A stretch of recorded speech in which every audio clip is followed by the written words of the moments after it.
Hello everybody, welcome back to my channel. ఇవాళ మీకు నేను Sunday morning to afternoon vlog share చేసేస్తున్నాను ఇక్కడ. సో మా స్టైల్లో అత్తమ్మ రెగ్యులర్గా చేసే మీకు చార్ట్ చూపిస్తాను. అలాగే మొక్కలు బలంగా పెరగాలి, కుండీల్లో కూడా ఈజీగా ప్రాపగేట్ చేసుకోవాలి, మంచి ఈల్డ్ రావాలి అంటే సింపుల్ టెక్నిక్ షేర్ చేస్తాను. అలాగే మార్నింగ్ వీక్లీ వన్స్ అయినా ట్వైస్ అయినా కానీ ఆయిల్ లేకుండా, సాల్ట్ లేకుండా, షుగర్స్ ఏం లేకుండా హెల్తీ బ్రేక్ఫాస్ట్ చూపిస్తున్నాను. సో మరి వీడియోని స్కిప్ చేయకుండా నచ్చితే లైక్ చేయండి, షేర్ చేయండి. సో ఫస్ట్ వచ్చేసి మనకి మార్నింగ్ బ్రేక్ఫాస్ట్కి ఇవాళ ఏబీసీ జ్యూస్ అనమాట.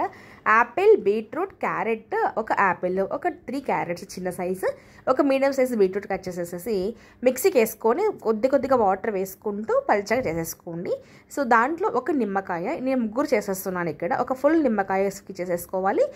స్క్వీజ్ చేసి రసం వేసేసుకొని, ఇవి కావాలంటే కొద్దిగా హనీ వేసుకోండి, లేదు అంటే మీరు బెల్లం కూడా వేసుకోవచ్చు. మేమైతే ఇది ప్యూర్ హనీ కాబట్టి ఇట్లా జ్యూసెస్లోకి, ఫ్రూట్ జ్యూసెస్లోకి, ఓట్స్లోకి ఇలా వాడతామన్నమాట. అది జ్యూస్. అలాగే కార్న్ మీరు ఇలాగ వాడతారా? మేము అంటే ఉడకపెట్టిన తర్వాత కార్న్ ఒలుచుకోవడం కంటే కూడా ముందుగానే ఒలిచేసేసి స్టీమ్ మీద బాయిల్ చేసేసేసి దాంట్లో లైట్గా సాల్ట్, పెప్పర్ వేసుకున్నామంటే చాలా బాగుంటుంది.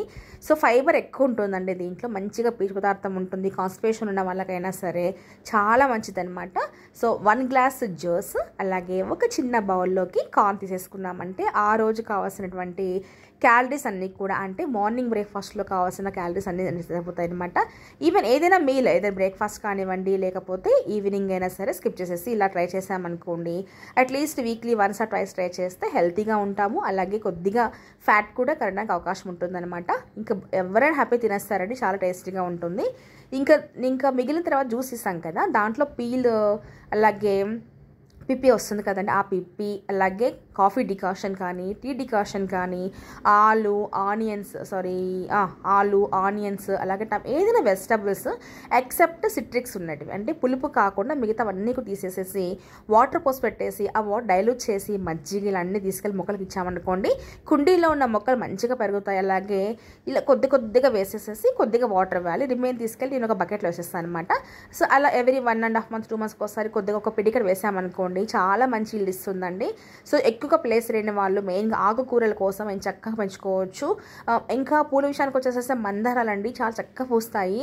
అసలుకి దేవునికి రోజువారీ పూలు కొనాల్సిన అవసరం కూడా లేదు, మంచిగా ఉంటాయి, అసలు పెడితే కూడా అందంగా ఉంటాయి అనమాట. చాలా ఈజీగా ప్రాపగేట్ చేసుకోవడంలో ఈ మందారాలు మెయిన్ రోల్ మనకి అనమాట. అండ్ నెక్స్ట్ ఆఫ్టర్నూన్ విషయానికి వచ్చేసేస్తే ఎర్లీగా ఇంకా అమ్మ లేదు కాబట్టి ఈ వీక్ అంతా కూడా ఫుల్ హడావడే నాకు. సో పప్పు ఎప్పుడైనా సరే గ్యాస్ట్రిక్ ఫామ్ అవుతుంది అనుకునే వాళ్ళు కనీసం ఒక 2 hours ముందుగా నానపెట్టుకున్నారనుకోండి, బాగా ఉడుకుతుంది, గ్యాస్ట్రిక్ ఇష్యూస్ కూడా రావన్నమాట. సో నేను ఒకటేసారి పప్పు చారు ఎట్ ఏ టైం చేసేస్తాను. వాళ్ళ బీరకాయ పప్పు చేస్తున్నాను. ఒక ఉల్లిపాయ, బీరకాయ ముక్కలు, కొద్దిగా మెంతులు, జీలకర్ర వేసేసి టమాటా పూర్తి కట్ చేయకుండా తీసి అలా పక్కన పెట్టేసేసామనుకోండి, ఒక 2 whistles అంతా కూడా ఇంకా పప్పు రెడీ అయిపోతున్నారు. ఇప్పుడు పప్పులో నుంచి సైడ్కి ఈ టమాటా, బీరకాయలు కొద్దిగా పక్కకు అనేసేసి ఒక హాఫ్ టమాటాని, అలాగే బీరకాయ ముక్కలు లేకుండా ఉన్న ఉత్త పప్పుని అలా కొద్దిగా వాటర్ తీసేసి సపరేట్ గిన్నెలో వేసేసుకోవాలి. ఇది మా సైడ్ రెగ్యులర్ చేస్తారండి, రోజువారీగా పప్పు చారు అంటే చారు ఇలాగే చేస్తారు. దీంట్లో అసలు కారమే వేయకూడదు అనమాట. చూస్తున్నారు కదా, ఇట్లా కొద్దిగా పప్పు, అలాగే ఒక హాఫ్ టమాటా పండుకు తీసేసేసి అలా వేసేసుకొని మెదుపుకోవాలి బాగాను. మనం ముందే నానపెట్టుకుంటాం కాబట్టి పప్పు ఎక్కువగా మెదపాల్సిన అవసరం లేదండి.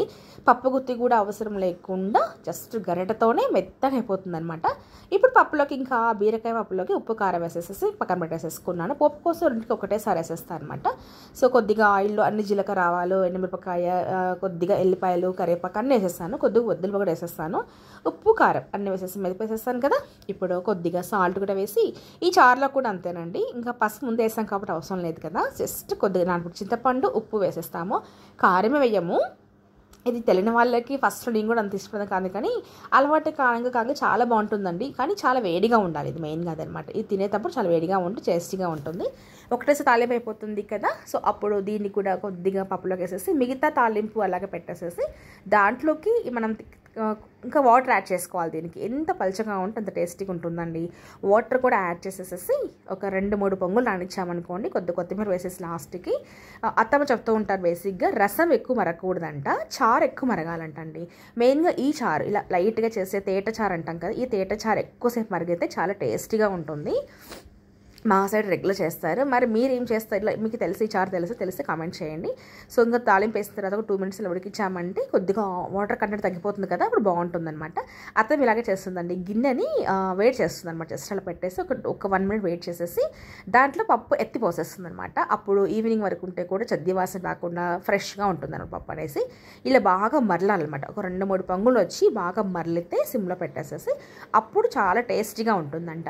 రసం ఎక్కువ మరగకూడదంట, పప్పుచారు బాగా మరగాలంటండి. ఇంకా ఆఫ్టర్నూన్ మార్నింగ్ ఈరోజు బ్రేక్ఫాస్ట్ లైట్ తిన్నాం కదా, సో అరౌండ్ 1 o'clock అంతా అయిపోయిందనమాట.